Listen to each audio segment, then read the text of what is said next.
Okay, let's talk about manifestation and why it should be easier than you think, but why it seems really hard. Because why would you think that you can manifest anything that you want? Because if you could, then everybody would be doing it, right? So it can be really confusing. So let's break down manifestation a little bit too, because for example, the people who watched when the movie The Secret came out, right? And a lot of people thought that all they need to do is think about what they want and create a vision board, and then all of a sudden a Lamborghini was gonna park itself outside their house in their parking lot, or they were just suddenly gonna go to the bank and have $1 million in the bank account, because they thought if they think it, they draw on the law of attraction, and then the law of attraction brings to them anything that they want.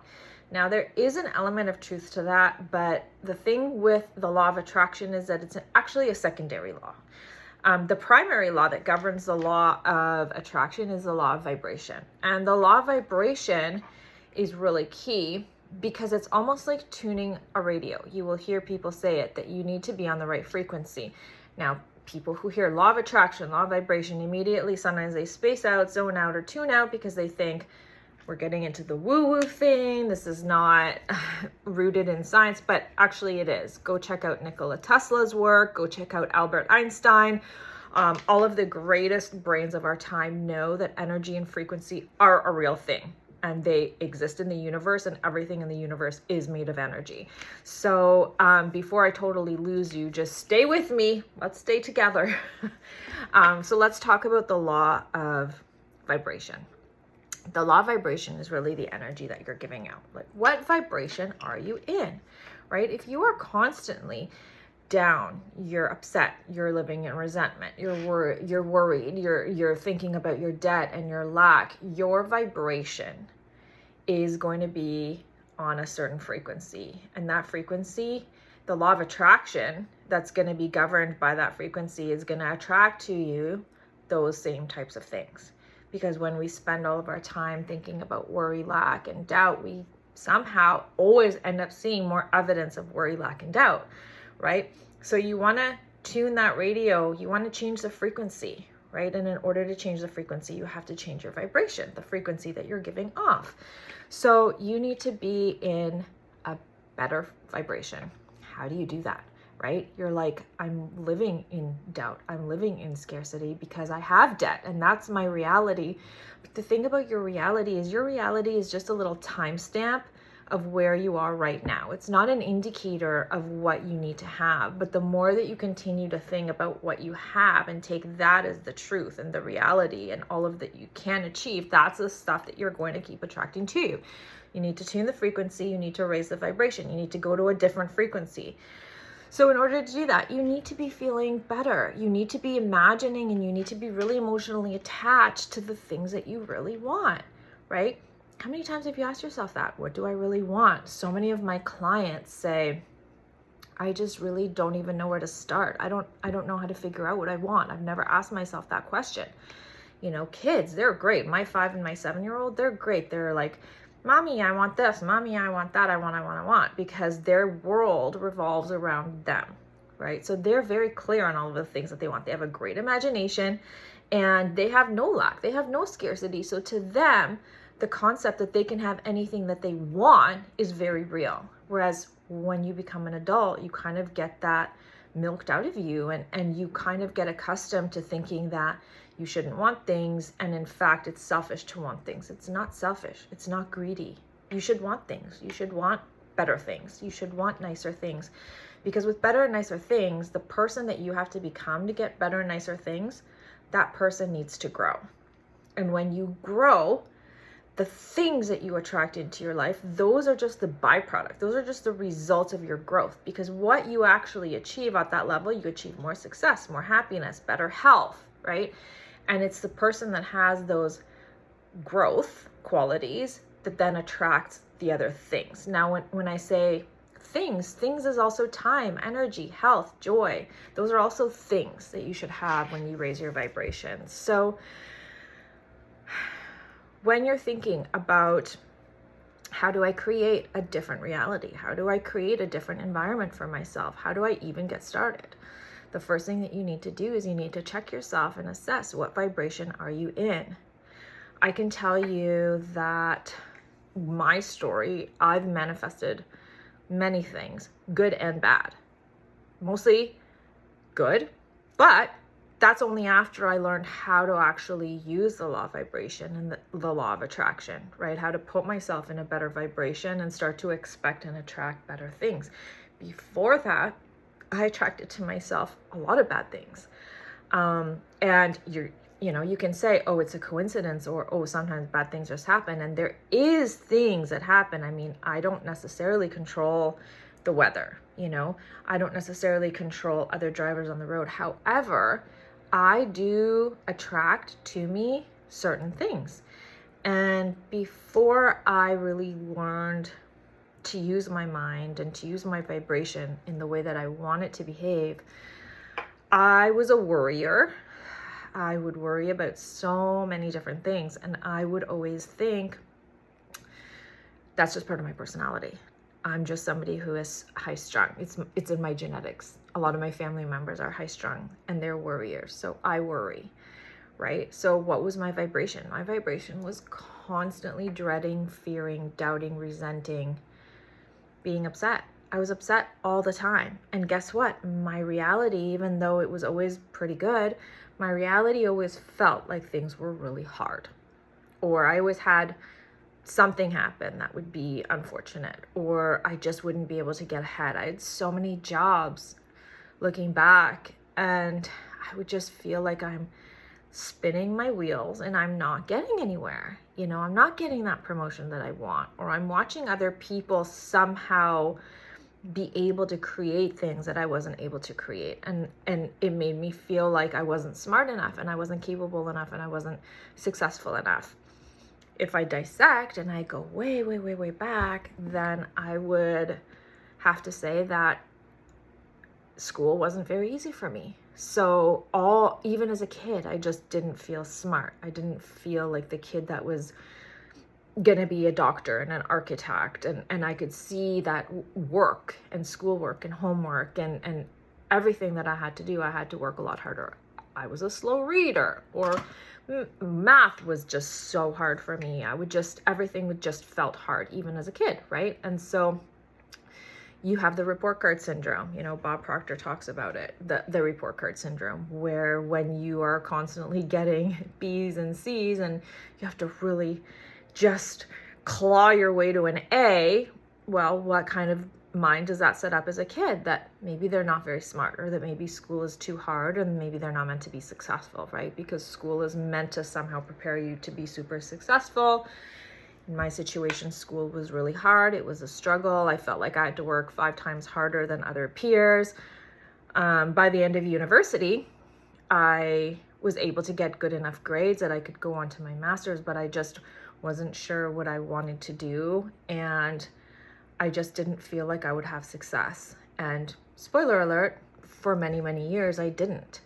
I expected to not be very good at whatever it was that I did. And so when those things happened and I wasn't getting promoted and I wasn't very good at whatever it was that I did, I always felt like, oh, see, confirmed. I'm just not smart enough. And it's really a shame that so many people go through life that way. They look at their external circumstances and they use that as an indicator of who they are and what they're capable of, right? Where in fact it's backwards. I can say, see, I wasn't very good at school, or I wasn't very good at certain jobs. That confirms that I'm not very smart. But really, in fact, it was my belief that I wasn't very smart that created the lack of success, if that makes any sense. Because if I had had a different self-image, if I had really learned to see in myself really amazing things, I probably would have operated very differently. I probably would have behaved very differently. I probably would have projected a completely different vibration. And I would have attracted to me whatever it was that I was in harmony with. So the law of vibration, it's really a matter of tuning that radio station to a different frequency so that you can start A, having different beliefs, B, having different behaviors, C, attracting different things, and then D, ultimately creating a different environment and a different life and a different person. It's like the mind and the body behave in the way that you assume and expect that they're going to behave. And you need to change all of your beliefs about what is possible. And that should be actually really exciting because, for example, so many of my clients, they're in their 40s and 50s, and they think that this is as good as it gets because the time that you're supposed to actually create success is, in your 20s and 30s, so that by the time you're in your 40s and 50s, you're counting down towards your retirement. And if you're, middle income and you're trying to save and budget for retirement, then there's not really a lot of room to think all of these big things or really expect to become wealthy. And I always have to go back to the basics and say, where you're at right now, is just an indicator of this moment in time. It's a timestamp for how things are today. And everything that you've achieved to this point does not matter. It doesn't matter. It doesn't matter what your education is. It doesn't matter that you have generational XYZ poverty, or you have had different opportunities. Those things don't matter. If I went based on that, I never would have the success. I had my success later in life. And in fact, only very recently, it was only after I learned about all of these principles of the law of attraction and the law of vibration and how to use my mind and how to set bigger goals and how to have the belief in my goals and myself and my potential and the potential of the world around me. The world around us is fluid. It is ever changing. Right? Nothing is set in stone. The only thing that's certain is that things change, is that everything changes, nothing stays the same. So why not change into something better? Why not change into something more successful, more wealthy, more happy, more healthy, right? Those are all things that we still have control over, right? A lot of people think that this is where they're at. For me, I'm very high strung, right? I had a very difficult time in my teens and my 20s and my 30s because I lived in a vibration of being incredibly frustrated with my job, frustrated with where I was at this point in life, frustrated that I still had to rely on debt to get by, frustrated that I didn't have a home, and couldn't afford one. And that frustration only led to more situations in which I was able to be frustrated. And I would say even further than that, all of my frustration and my anger and my doubt and my disappointment lived in my body, and my body broke down. My body started to carry the burden of all of the stress and the fear and the doubt and the worry that I had carried for so many years. And had a few traumatic things happen in a fairly short amount of time in 2013 and 2019. And those just shattered my world, and those just took my vibration to an even lower spot. I lived completely in fight or flight after that. That was just my permanent state. If you study Joe Dispenza, he will say you get addicted to the chemicals that your body produces in those fight or flight from the trauma. You get addicted, and then your body lives in fight or flight, and you relive the trauma in your body over and over and over and over again, and your body becomes accustomed to that feeling. And I totally identify with that. My body got accustomed to feeling that pain and that shock, and it lived there. And I started having to sleep more, but not being able to sleep. I started wanting to exercise, but feeling really paralyzed. I started having less energy. I started having more feelings of resentment and anger. And it really spiraled. And my vibration was so low that even when things stabilized in my world, my body was still stuck in that same fight or flight. So I still had that same chemical response to the trauma. My body was reliving the trauma over and over again. And it did that for years until my body started to break down. I started to get migraines, started to get pains in my body, specifically my neck. And finally started, my started to break down, literally to the point where it completely broke down, and I thought something was really wrong, and we were doing CAT scans and MRIs and trying to figure out what disease did I have. I was certain I must have a brain tumor, and people who have heard me talk before know that I ended up collapsing in my kitchen with only my 4-year-old and my baby at home, and my 4-year-old asked if we should call my husband, you know, a 4-year-old saying that to their mom who's on the kitchen floor. So it wasn't until then that I realized that there is a mind and body connection. So when I talk about vibration and energy and frequency and the law of attraction, I mean, you really have to start being really aware of your thoughts and your feelings and your habits and your behaviors. Because so much of what we do is automatic. We do it without thinking. We do it without even being aware that we're doing it. When you get up in the morning, do you think about how to make your coffee or how to brush your teeth? No, your body does it for you. It becomes automatic, and that day becomes predictable, just like the previous day, right? So then you have a predictable future based on the repetition of your past over and over again. And that includes also not really thinking too much about opportunities, about success, about belief in yourself, about using your imagination and your intuition and all of the really amazing gifts that we were given as humans. You know, animals just learn to adapt to their environments. Humans do not. Humans create their environment. And so there's this opportunity to create a different vibration and to invoke the law of attraction in a different way than you've ever used it. Because whether you believe in the law of vibration and the law of attraction, you're working within those laws all day, every day. And the results that you get are an indicator of how your mind and your body, what frequency, what radio station they are on. So when you're trying to manifest something, when you're trying to create a different reality, you literally need to start thinking from a new mind.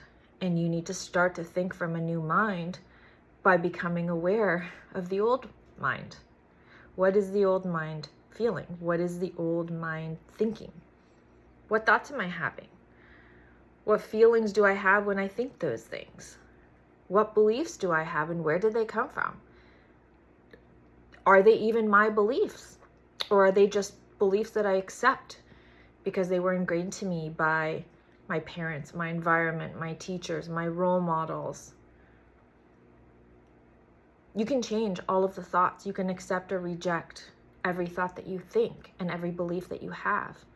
You can analyze it, and you can really get to the root of where that belief came from and what you want to believe instead, right? That's all possible. And does it take work? Hell yeah, it takes a ton of work.